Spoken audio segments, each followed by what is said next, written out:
Good evening, good evening, good evening, and welcome to a new edition of Urban Sentinel Live. And I'm your host, Reggie Kearney. And I want to welcome you to our show here tonight on Pod TV. We're glad that you've taken time out to join us and tell your friends to check us out. You can go to YouTube also and check us out on YouTube, uh, Roku, and I think the Amazon Fire Stick. So we all around. We are all around. So I got a treat for you all tonight.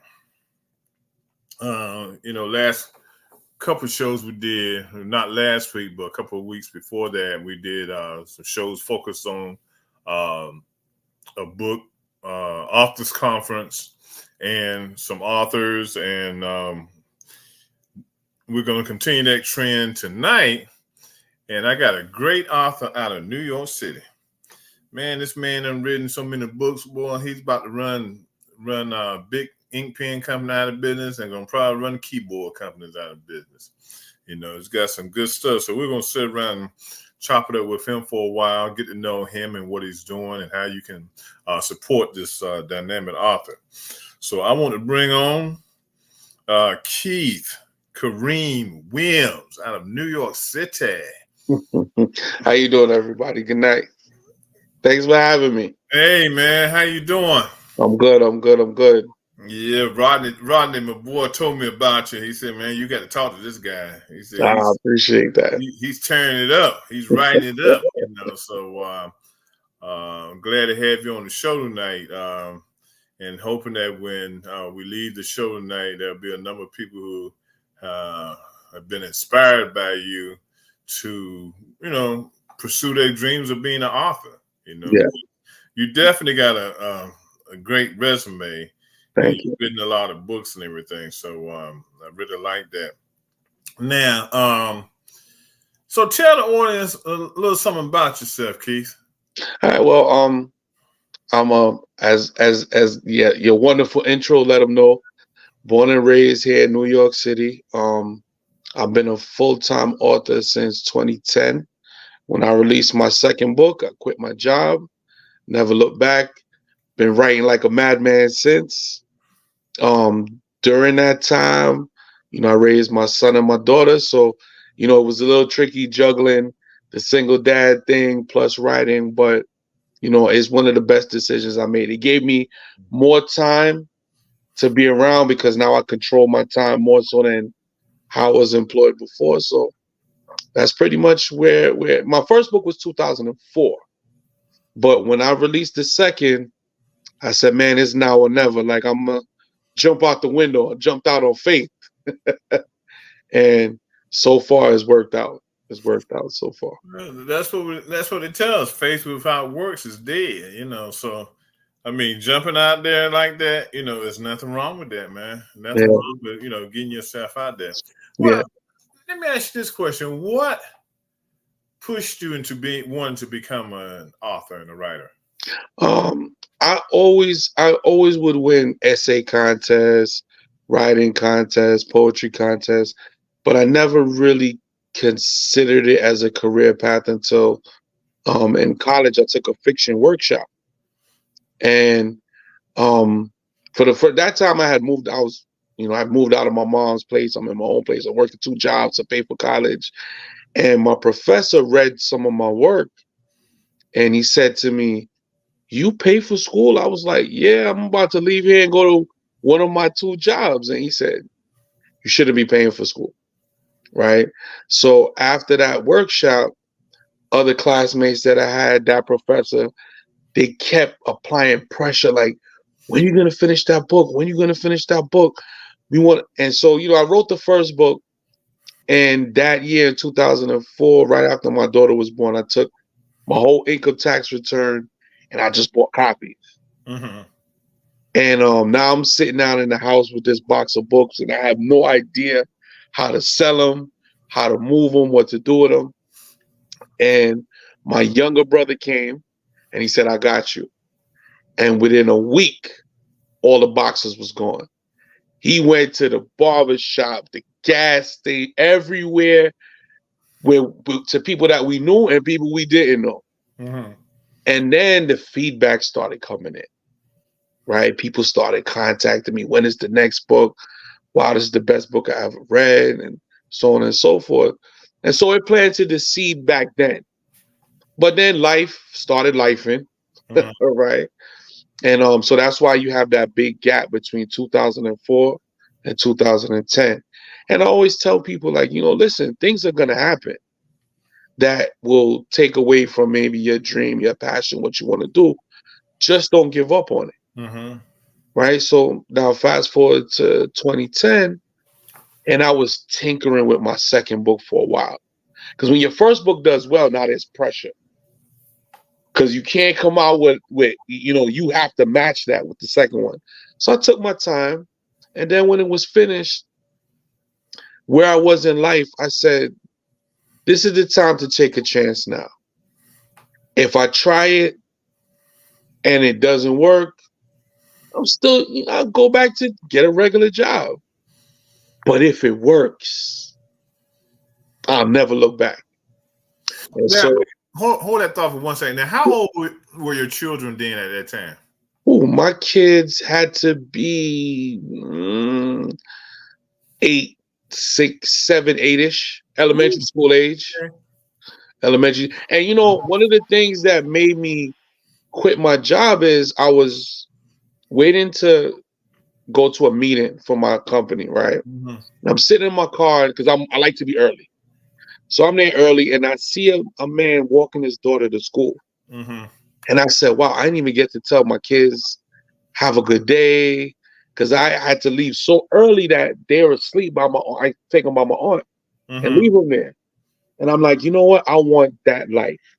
It wasn't just about the books. Is I wanted time to be there for my kids and not be tired all the time and exhausted all the time, man. I wanted to be around. I wanted to be able to go on school trips Mm-hmm. and things like that. So that morning, the calling, all these things started happening, telling me to do this. So one day I was on my way to another meeting, and I was going to the Morgan Stanley building in New York City. That's the building where you see the stock market information on and more. So I'm going, and I see all these people in Times Square going to work, going into the MTV building. They look happy and excited, and I didn't feel like that. I'm just doing my job to get a check, right?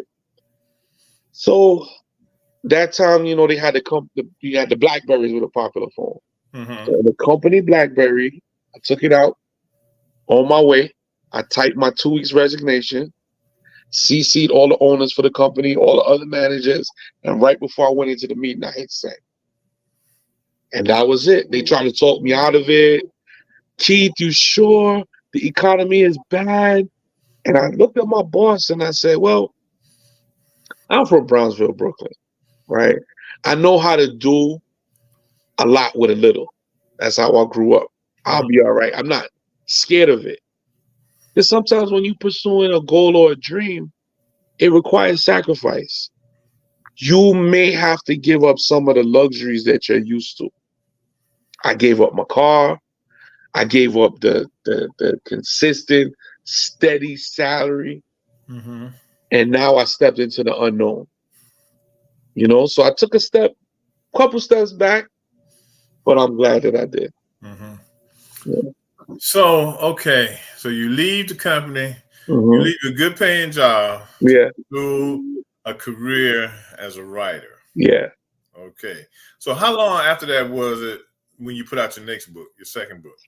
Well, the second book was ready when I quit. Okay. So that's what really prompted me. I said, let me go. And then what happened was I realized into the process of selling these copies and moving these books that I can't sit around and wait another 4 or 5 years to release a second book.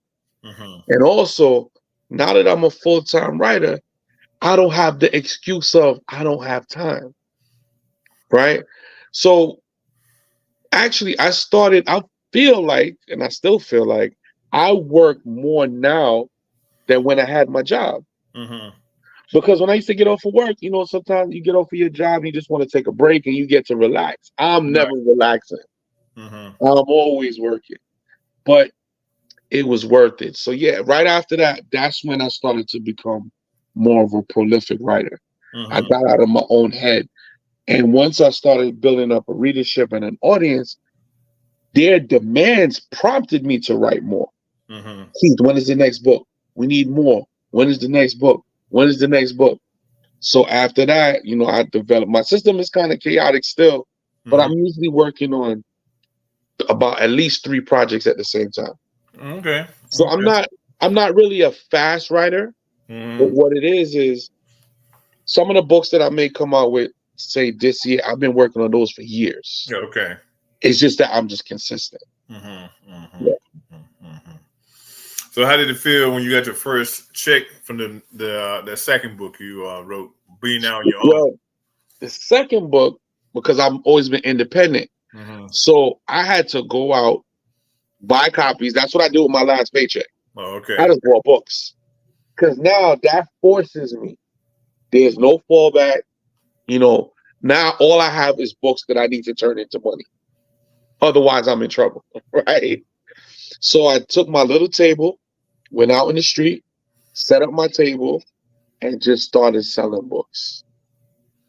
And it took a while to learn how to do it, but necessity really is the mother of invention. Like I had to get good real fast. Mm-hmm. Mm-hmm. And I think when and at times while doing it, you feel like you're not making traction because you're kind of making hand to mouth money. Like, okay, I Mm-hmm. went out, I sold these books, I went out, I sold these books, great, I'm paying my bills.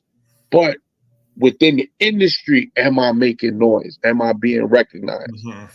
And so when I got invited to my first readers retreat in Atlanta, and they were paying, covering my room, me, everything, I was like, for real? I thought that they had hit me up by mistake because there was another author named Keith too. And I was like, you sure you mean me? And it's like, Mm-hmm. no, we know about you. Yes, you. So that feeling was incredible.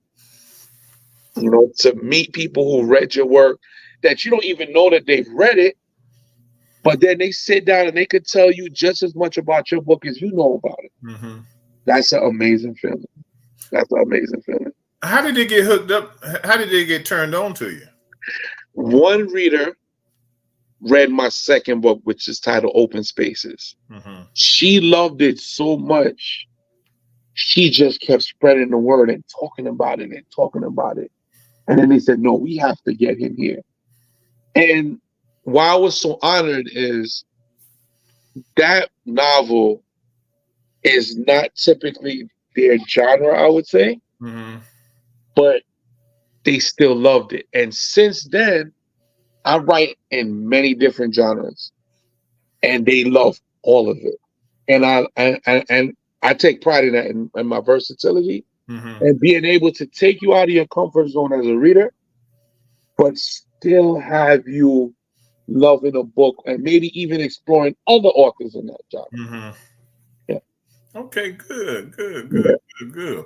So, what where do you come up with your ideas for your books, or where have you come up with the ideas for your books? Um, I like to say I'm observant and I'm a little bit nosy. Mm-hmm. And my imagination is always going. So I always tell I would say life because I'll sit down somewhere in the park. Sometimes I go outside, take my notebooks outside and write, and I'll see a couple. And in my mind, it just starts to go like, what could they be discussing? What are they talking about? What's going on between them? Right? I Mm-hmm. used to forget a lot of ideas that come into my head because everything to me is that could be a movie, that could be a screenplay, that could be a novel. Mm-hmm. And so what I did was one day I went into Staples because as I got older, Staples is like my Toys R Us now. I love paper, pens, notebooks. I have more than I need, but I don't know. So I go into the Staples and I'm in the notebook section and I see a book, a notebook with embossed in the cover. It says Mm-hmm. ideas. It felt like, and it was the only one, and it felt like it was meant for me to find it. I picked it up, and now that's where I jot down everything that comes into this brain. So last count, I think I have about 98 plots written down in there. So I'm not running out of material anytime soon. Right. I see. You got, excuse me, a lot to write about and everything. Now, how do you get your books into the bookstores? Do you have a distributor that you work with now? No, I don't. I'm still independent. Still, all of my book sales are either me in person or direct sales to my audience. Mm-hmm. So they contact me through my website, or even if they go to Amazon, all of my stuff is direct from me to them. Okay, because I came into it in a weird era. Like I missed the whole when Borders used to do book signings and things like that, and then the Barnes and Nobles, even here in New York, there's only a few. They're closing down, so I just kept doing. I've had people ask me when I'm out selling my books, where are you in the bookstores? And I tell them, I am the bookstore. Wherever I go, I am the bookstore. Yeah. But have you worked with any small Black-owned bookstores? I have. Okay. I have. And I've gotten sales. Mm-hmm. So that's one of my goals is to reach out to more independent Black bookstores because it's necessary. It breaks my heart to see like bookstores closing. You know what I mean? Because it's not just about the business of it. It's the environment. It's the space for kids and people who love reading and love books. Mm-hmm. So, yeah. But now I know here in the DC area we have some Black-owned bookstores and have some strong ones. Okay. That are doing well. Poetry and Prose. They're doing good. Small Black-owned. I need to take a trip to DC. Yeah, and, I need to take a trip to DC. I think we got one more too. Busboys and Poets. Okay. Busboys and Poets. I think they do. They have like restaurant and poetry night and everything. But I think one of their restaurants has a store. Okay. Where you can sell books at. Well, now that one of the things that I always wanted to do more is travel more. Mm-hmm. But now that my kids are adults, right? I have a 24-year-old and a 21-year-old. Well, he's about to be 24 in a couple of weeks. Mm-hmm. I can travel more. Right. So that's why I say, now I could just look at them like I was listening to Daytona a couple of weeks ago. I could be like, hey, listen, y'all be good. I'll be back, So I definitely got to take a trip to DC. Definitely. Oh, yeah. We used to be the Chocolate City. Chocolate City, right. Some of my chocolate done melted and everything. You know how things are changing and stuff. Right. Some of my chocolate had melted, but it's still, a large Black population in the DC metro area, which includes Northern Virginia and Maryland.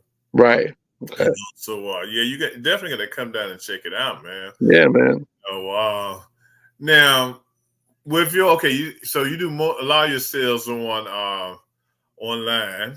Yeah. So how's your presence, your social media presence? My social media presence is good.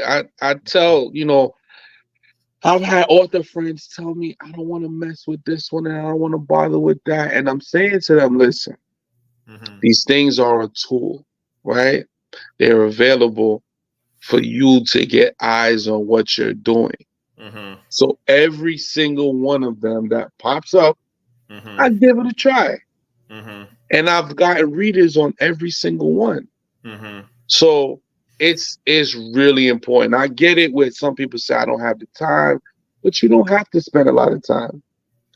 Just one or two, even if it's just a few posts a week, just to make people aware and to increase your visibility is important. Mm-hmm. It's important. A lot of the readers that I got I wasn't a guy on social media before. Mm-hmm. I missed the whole, I hear people talk about the Black Planet era and the MySpace era. That was an old era. Yeah, I missed all of it. And the only reason why I got on Facebook is because I ran into a friend from elementary school. We knew each other since we were 5. And so we were talking, and I was asking about some of our other friends, people that we grew up with. She's like, everybody's on Facebook. You're not on Facebook? I was like, no. She's like, you got to get on. So I made the Facebook page. But as I got on the page, I started realizing how useful it was to let people know about my books. And it's a little sticky now because as these businesses start to use the artificial intelligence and algorithms and they play those games, sometimes you get less organic views than you used to before. Because early on, if I made a post, it did numbers and I got sales. Now it's a little trickier where they kind of funnel you into buying ads to get visibility and things like that.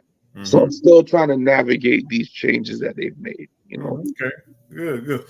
Yeah. My producer, when I mentioned Bus Boys, he went to their website and it says it's a cultural hub with full service restaurant, bar, bookstore, coffee, and events performance venue.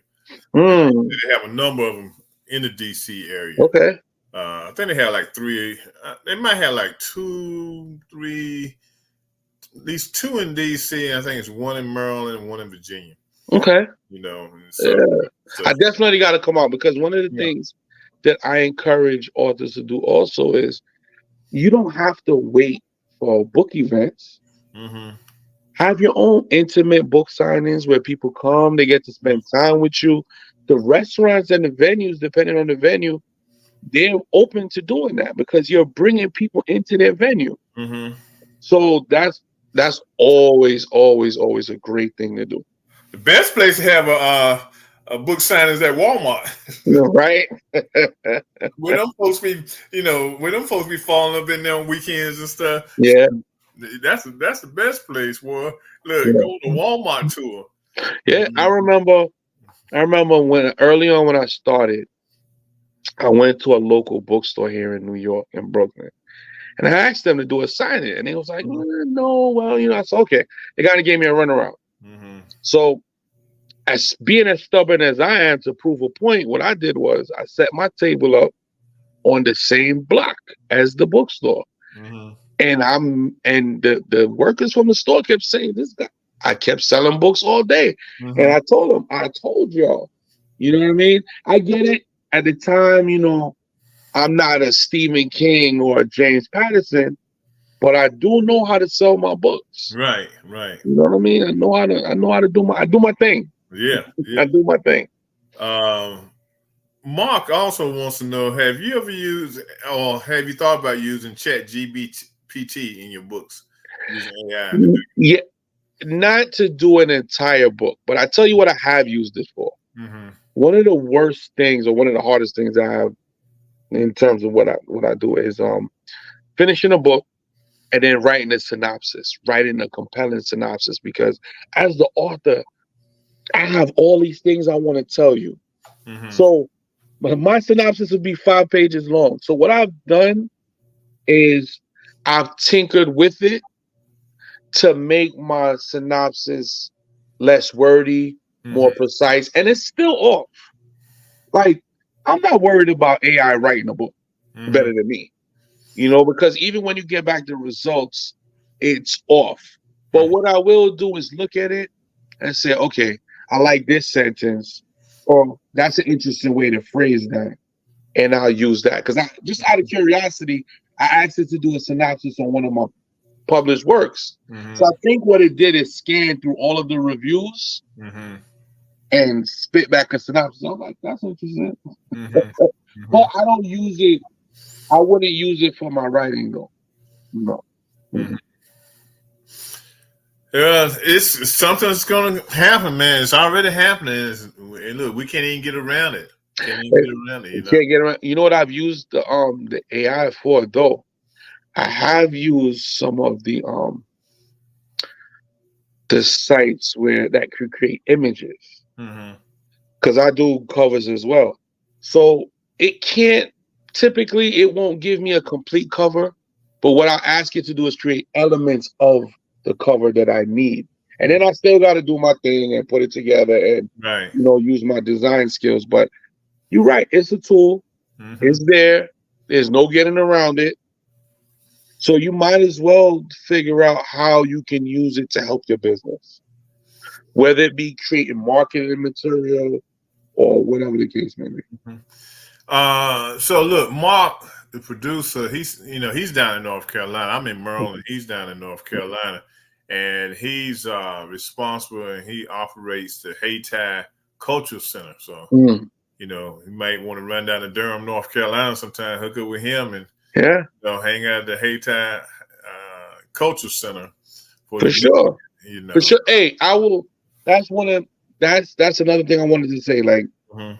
that's one of my favorite things to do is to go to events and to go different places because you just get around people that are like minded.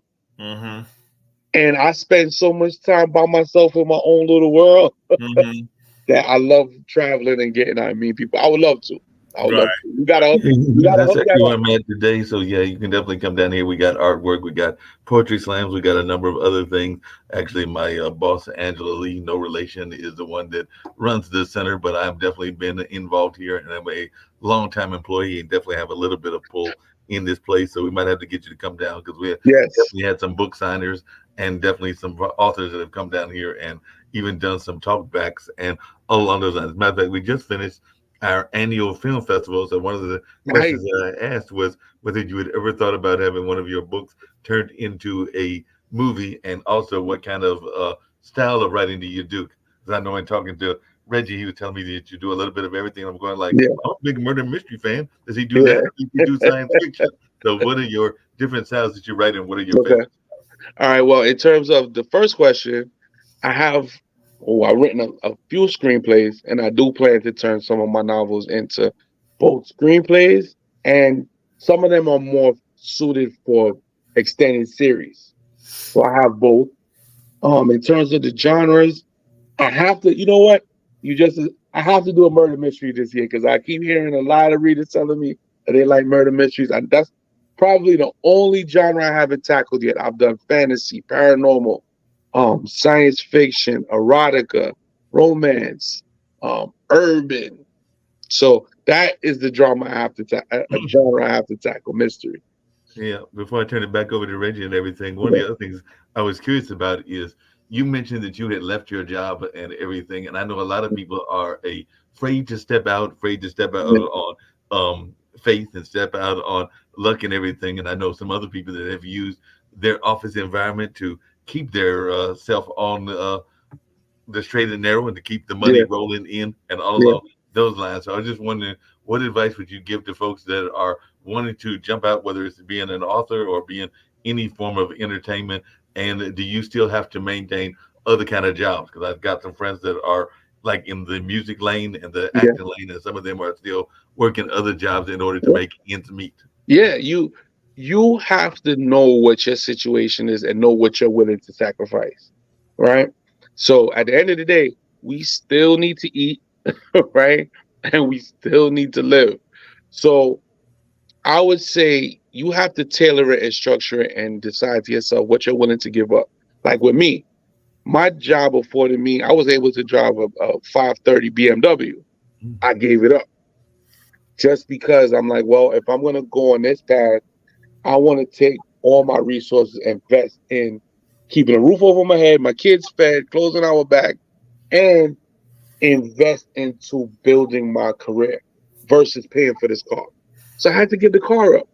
You might have to do that. You might have to leave the apartment with the gorgeous view and get yourself a cheap spot. So it's different from person to person. You know what I mean? Because I've had to do odd jobs when the weather is bad. I can't go out and sell books, Right. right? So I might have to go drive Uber Eats. That's just what it is.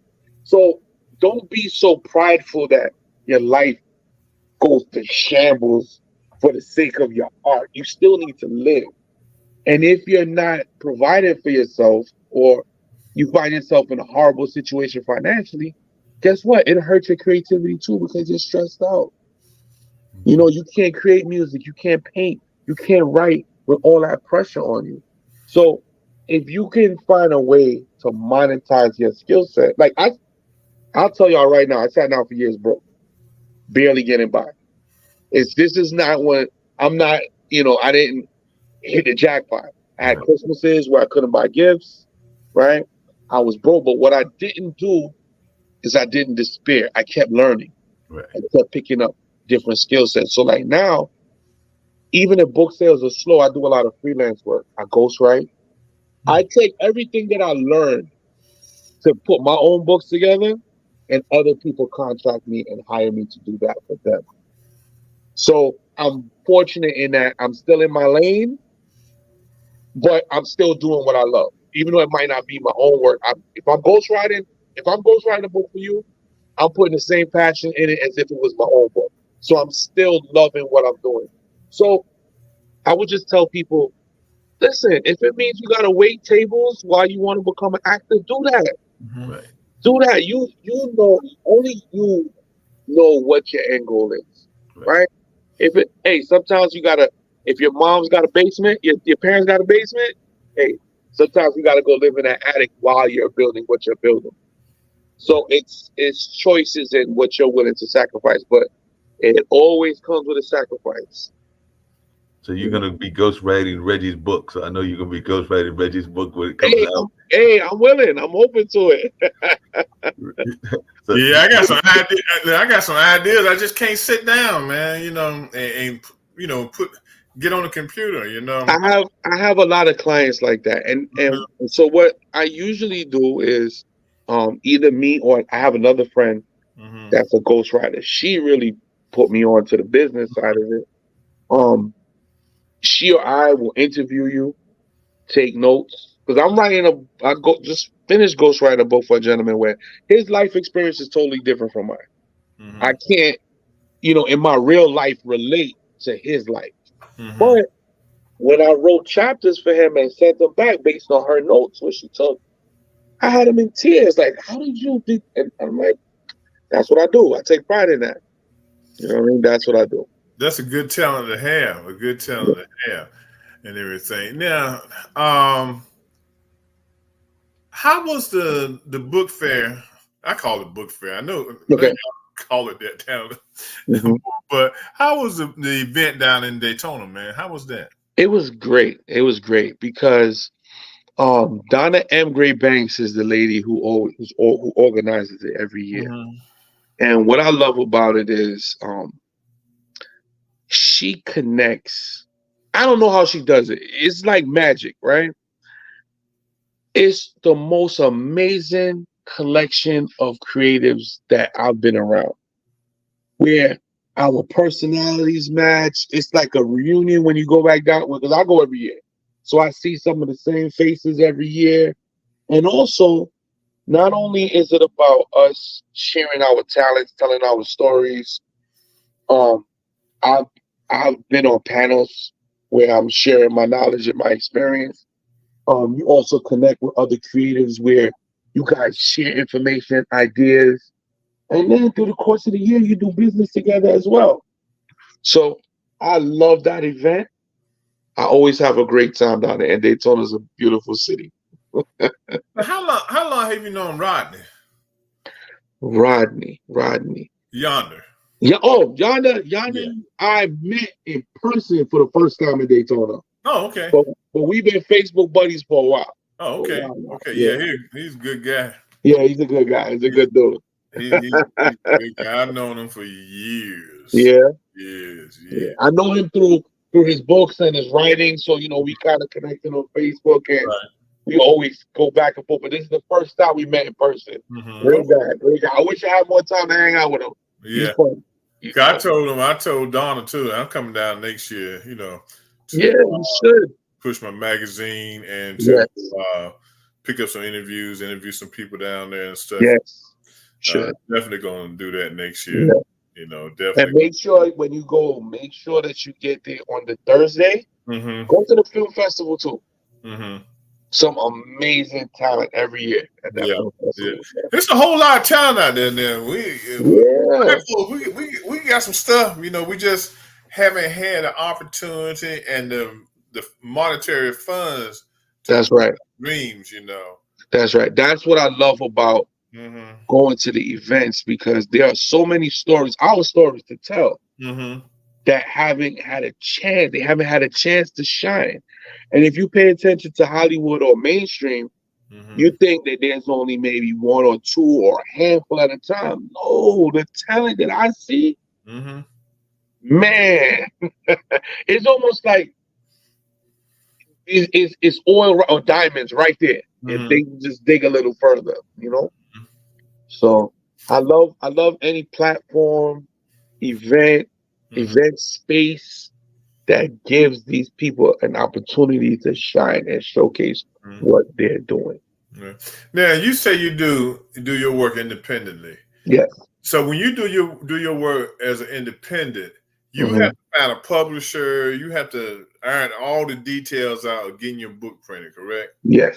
Yeah. All of that is on you. So I wear many hats. Mm-hmm. So also aside from writing, I'm always studying.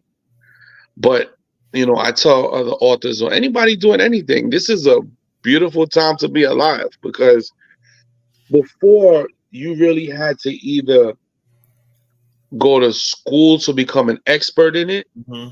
or spend decades in an industry or to go through one of the gatekeepers that decided what got through and what didn't. Mm-hmm.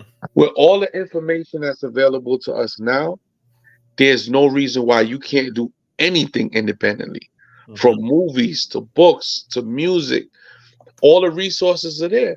I know guys in Queensbridge projects that shot movies with iPhones.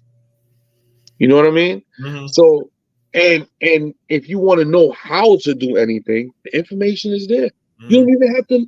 You don't even have to leave your house. You don't even have to turn on the computer. You can look on your phone. All the information is there to show you how to do anything. So, independently, you get to control your IP, your intellectual property, which is important. A Mm-hmm. lot of people got jammed up by taking the money and not having control over their intellectual property, Mm-hmm. right? That's important. Yeah. Even when people approach me and ask me, if let's say a major publishing house approached me, what would I want out of the deal? And I said, well, the cash money up front is nice, but the conversations with me, because I've been approached by publishers, but the conversations with me are always more about how can you get my work and my name, which is my brand, Mm-hmm. in front of more people than I'm able to do on my own. A couple $1,000 is cool, or a nice check is cool, but that's not the end all be all for me because Right. I've seen authors whose career they built their careers on, let's say, under a publisher, where the publisher, let's just say, just for example, not saying this is that specific, but let's say Harlequin Romance. Mm-hmm. That's a brand in and of itself. It's not necessarily about the authors; it's the brand. Right. We're just going by Harlequin Romance novels. That's been around since my mom was young and reading Yeah. books.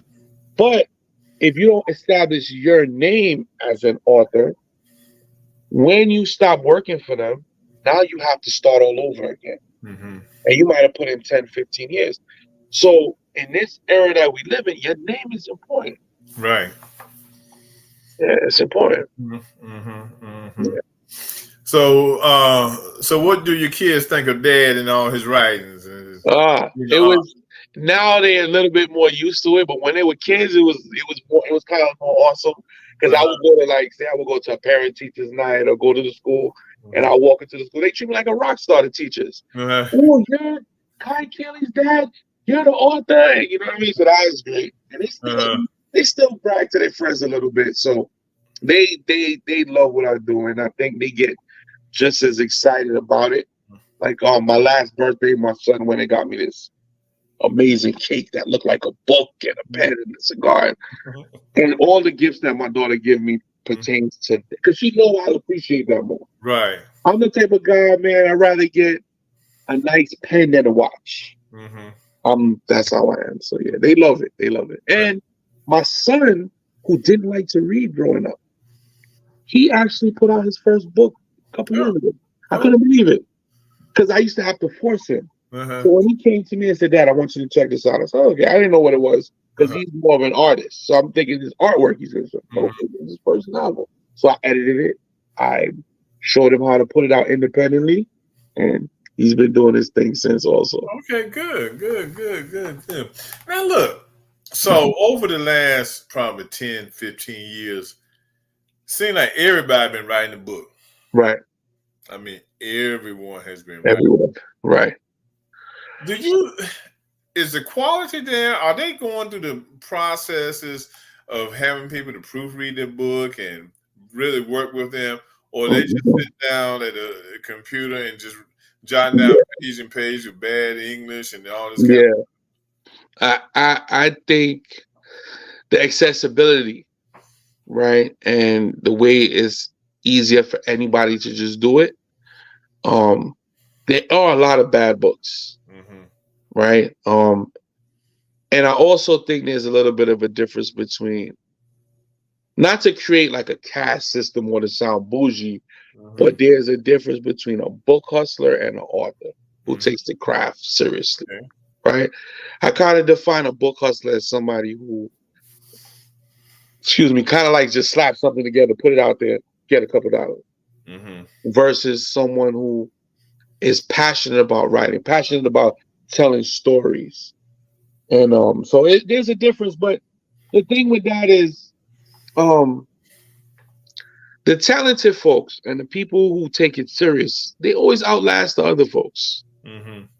So in order, it does become more difficult because of the sheer volume Hmm. of books out there to be seen, and but I tell every aspiring author this: take the quality serious. Don't skip steps, Hmm. because you never know where someone will get the first impression of you from. Right. Right? You don't know which book. You don't know, even when it comes down to even a post on social media. You never know when someone will get their first impression of your work and your writing. So take it serious. Don't skip the steps. Get it proofread. Get it edited. You know, hire professionals when you can. And if you can't afford professionals, then what you have to do is like what I did: sit down and learn the process. Take the time and learn.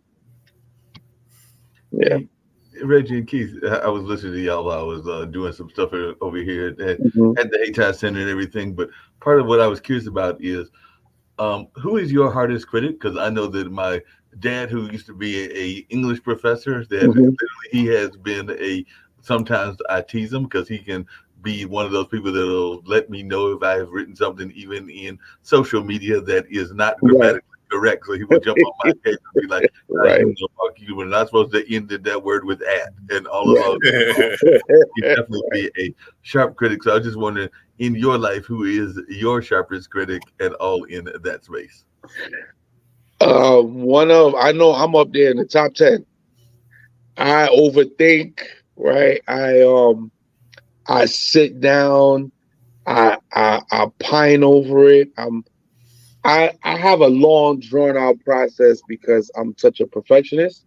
I'm such a perfectionist that I'll spend a whole afternoon working on a page, just going back and forth, back and forth. I have a friend, she's shy, so I won't name her, but she is rough.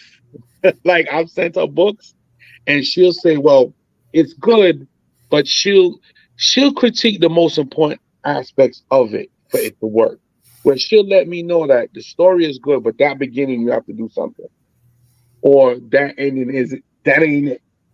So I'm fortunate to have somebody like that. I call her my muse all the time, but she's the she's I would say I'm the harshest. She's number two. She's right behind me.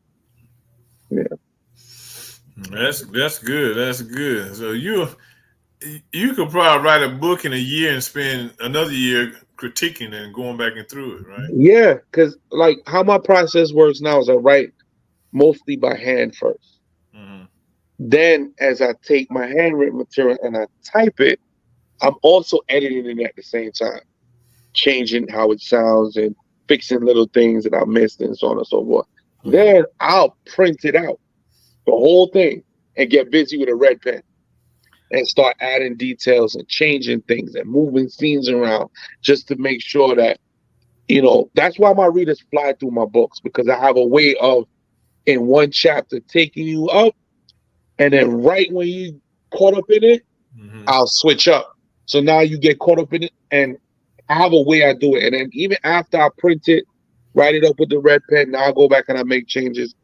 I'll read it almost like it's an ebook again, as if I'm just a reader, just to see what's cumbersome, what's awkward, what doesn't flow right. And I think, and it's almost like being an actor, because at each stage of it, I'm a different person. So I'm glad you mentioned that because Keith, just out of curiosity, how much time when you were working, and you mentioned driving Uber Eats, but when you were working 9 to 5 or your right. different jobs, how much time did you spend actually writing doing that work environment? Because actually, when I first came to work this afternoon, because like I said, and Reggie knows this, I have a multitude of jobs, but when I came Right. to the Cultural Arts Center, one of my coworkers is a actor, but he is also a writer, and literally that's what he was doing to wrap up his Yeah, day, was he was writing his screenplay, and Dale certainly was doing it during the time that he was here because he had some free time, so he was yeah, writing a little bit of his stage play that he's working on currently. So I was just wondering how much did that's you actually? exactly what it's like. When I used to take the subway Mhm. to meetings, if I was going somewhere where it's going to be too difficult to find parking, so I'm on the subway. I wrote a good portion of my second book on the subway. I had a little notebook about the size of a cell phone, and I would just be in on the number 4 train with people squeezing in on each side of me, but I would get on at the first stop, so I would always get a seat. So I'll sit down, and then on my way, work. And then when I would drive, at first, which is nuts, I would stop at red lights because I have a notebook with me, and I would write at the red lights. But then I got tired of people horning me because I'm sitting at the light turned green and I'm still writing. So I said, well, this is dangerous and you got to stop doing this. So what I did was I got, back then, before Radio Shack pretty much went out of business, I went and got a voice recorder. Mhm. So what I would do is I would talk the stories as I drove. And when I get home now, cook dinner for the kids, do homework, put them to bed, and then I would turn on the voice recorder and transcribe what I wrote by hand and then type it up. So it's kind of when you're passionate about it, you find all the little nooks and crannies in your day, all those little empty spaces that you would fill with something else. I tell other authors, like, hey, listen, if this is what you really want to do, you might not be able to watch that reality show this evening, right? You have the time, right? You might have to get up an hour earlier than you normally do. You might have to go to bed an hour later than you normally do. On your lunch break at work, instead of gossiping in the break room, find an empty room. I don't care if it's a broom closet and a flashlight, and do your thing. You have to, again, that comes with sacrifice, right? Yeah. You might have to sacrifice that feeling of, it's Friday night. I want to go out to the bar and have a beer. All right, go to the bar. Don't go to the bar and run your jibs. Find a quiet corner, right? Have your drinks and write. So it's just about sacrifice, man. The time is there. You have to carve it out. It's there.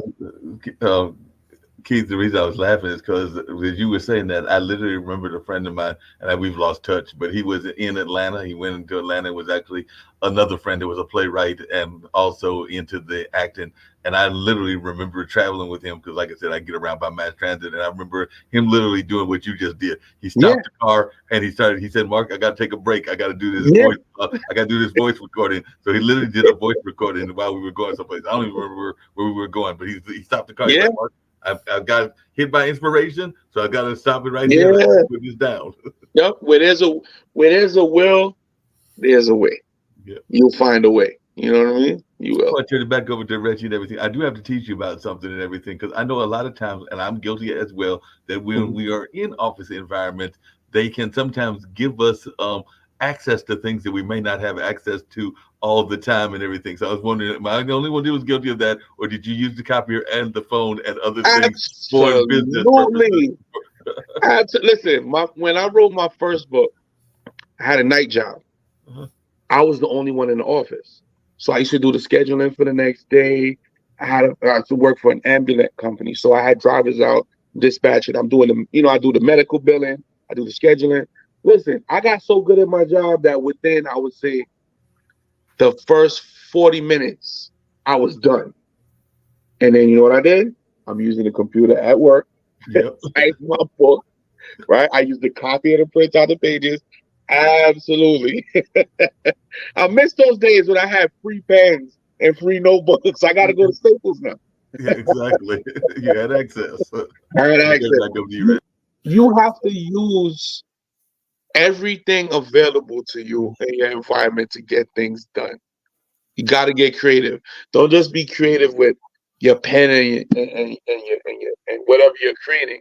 Right. Use the resources. And the thing about it is the people around, even your boss sometimes, if they know what you're doing, most people are good natured. I don't believe in this narrative where everybody's a hater and everybody's mean. Yeah, you have those people, but if you really pay attention, people around you will help if they know what you're trying to do. You know what I mean? They'll help. One of the things I heard you stress a lot in the last couple of minutes when you were talking is that to gain, you got to have pain. Yes. Yep. If it's worth it to you to get the gain to go to your next level, you got to endure some You pain. gotta do it. You gotta do it. You gotta do it. Like, even if it means like when I said the first year when I took my whole income tax return and bought books, Mm-hmm. I could have went on vacation. I hadn't been on vacation in years. I could have went on vacation. I could have bought furniture. I could have bought rims for my car. I could have, you know what I mean? Mm-hmm. But it's a matter of a list of priorities. And one thing about this life, whatever you believe, whatever faith, listen, this life will test you to see if you really are about what you say you're about. Mm-hmm. Right? So when you fully commit, because you'll never know if, all right, like people will say, wow, Steph Curry is the greatest shooter that ever lived in basketball. Mm-hmm. But the thing is, he didn't just wake up as that. Right. The amount of shots that he put up and he continues to put up every day is why he's that good. Mm-hmm. So that's the thing where, look, it's just like in sports, you'll have an athlete where I always say after athlete gets his first big contract is when you really see who he is, Mm-hmm. right? Because a lot of people will fight in anything, in any field until they get what they believe. I'm here. Mm-hmm. After they get there is where you see if they're really passionate about it or not. Do you have that same drive? Do you still want it? Do you really love it? Or so life will test you. And if you're not willing to give up a little, then you look, if you have a fruit tree or let's say you have a farm, you can't eat all the cows, you can't eat all the chickens. You need chickens to make more chickens. So guess what? I can't eat that one today, right? I need eggs. I need them to make other chickens. Mm-hmm. So that's just life period in every aspect. You plant seeds. You can't pull it up too fast. You'll kill the plant. Give it a chance. That's all what I try to encourage people to do is you have to give yourself a chance, and it takes patience. Right.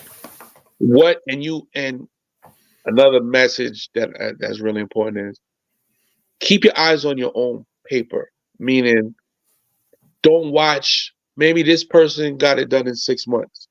It might take you 6 years. I had a friend who he had a friend of his was a millionaire, right? He said that millionaire, the friend of his said, when I'm 25, I want to be a millionaire. 25 came and went. He said, all right, 30. 30 came and went.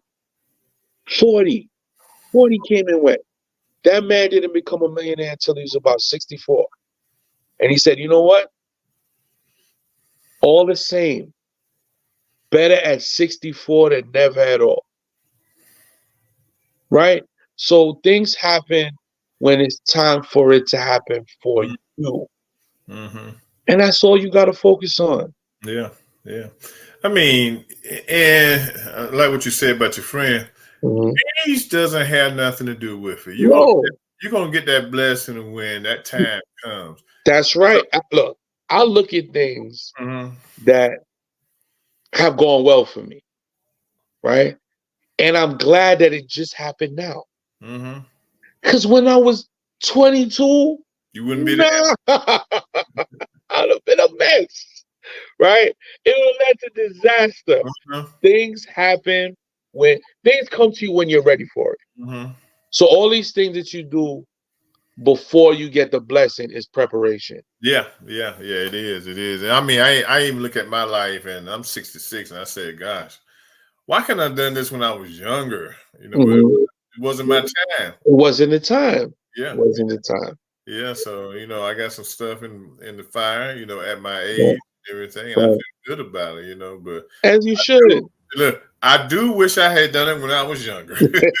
We all do that, and I know you're wrapping up, but I do have to tease you because you mentioned Steph Curry, and I mentioned this Yeah. on our World Politics show, which is earlier today. Steph Mhm. Curry has actually said, Reggie, you're going to love this. He said that he's ready to possibly jump into the world of politics. So he said that he's tired of Mm. there not being enough positive action done by our politicians. So he said that he's contemplating jumping into the world of politics. So he might just be ready to not just do those amazing 3-point shots, but also Right. jump into Yeah. political fray. Right. Well, his wife is pregnant, so that fourth child is on the way. I just don't see him playing no more. Maybe 2 years at the most, no more than three. I think Mhm. with that fourth child coming through, that's going to be the motivation. And Golden State is just like the Lakers; they're just going downhill right now. So Right. you got to Right.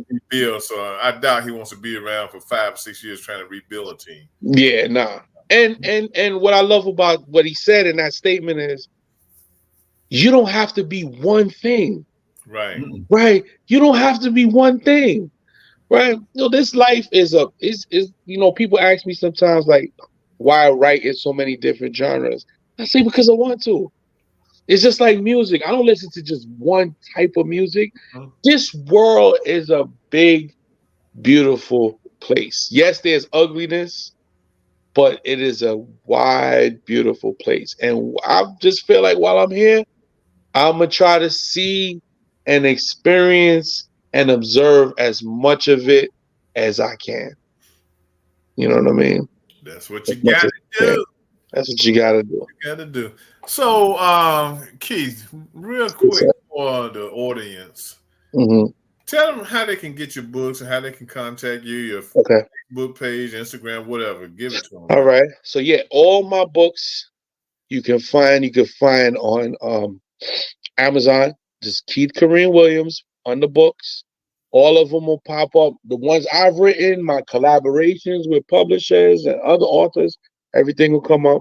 If you want to find me, you want to talk to me directly, I answer all my messages on any platform, whether it be Twitter, which is now X, thanks to Elon, Yeah. Snapchat, Instagram, even TikTok, which I never thought I would do. All of it you can find me at Reem After Dark, REEM After Dark, one word. Facebook, you can find me Keith Kareem Williams. You can shoot me an email, kkareemwilliams@gmail.com. And for me, it's not just about, I'd love if you guys all bought books. That'll be awesome. But even if you're an aspiring author and you want some advice, reach out to me. Like I said, I answer all my messages. Depending on how busy I am, it might take me a day or two, but I answer every single one. Don't be shy. Feel free, reach out, ask the questions, because that's my way of. Like I said, there's so many creative people with so many brilliant ideas that need to get them out. I'm here to help do that. I Mhm. believe in that. Okay. Good stuff. Good stuff. So my people, Yeah. I've been sitting here chopping it up with Keith Kareem Williams, who's a great author and screenwriter who's got a ton of books out there. I Mhm. tell you, if I started there, I probably couldn't catch up with him because he probably write 10 more while I'm trying to write one book. But he's a great author and writer. And guys, I want you to go out, purchase his books. Let's support this young man. Go to Amazon, wherever you Thank you. and order his books. Okay, Thank we you. got to support small Black business owners. Okay, and that's what we got to do. And then, like I said, if you need some advice, give him a call. Yes. Tell him what you're trying to do, and he knows it. He's done it. He done tested the water, so he has a Yeah. formula for you. I was the crash dummy. I I took So all you the got it, huh? responsibility. So you don't have to. Yeah. Right. So I don't know, hit them up, but Keith, I do appreciate you Thank you, man. time out from your evening to sit down and talk with us. My pleasure. Thanks for having me. Yeah, on Urban Sentinel Live. And like I said, we'll be talking more because look forward before the year out, you'll see Keith in my magazine, and we'll still be chopping it up. But appreciate you all watching the show tonight.